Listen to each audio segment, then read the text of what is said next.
humihingi lang kami ng initial list for assessment dito nga po sa total damage po sa mga eskwelahan dahil po dito sa mga nagdaang bagyo. Opo. Nitong nakaraang linggo, sunod-sunod po yung bagyo na dinanas po natin. Nandiyan po yung bagyong Nika, Ophel at Pipito.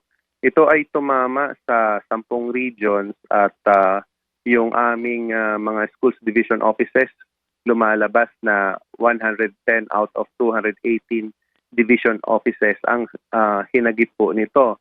Kasi same path po ang dinaanan ni Pipito sa dinaanan ni Bagyong Nika at Ophel.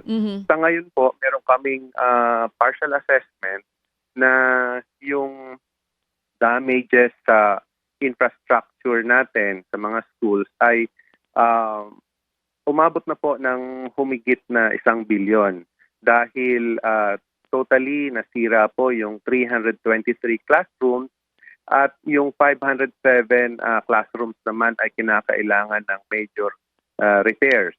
Ito ay ano pa lang, partial kasi nasa yung team natin ay bumababa na ngayon sa Aurora at Catanduanes kung saan itong dalawang probinsya ay talagang malala yung pinsala na inabot. Ito, At meron din tayong 209 schools na ginagamit as evacuation centers.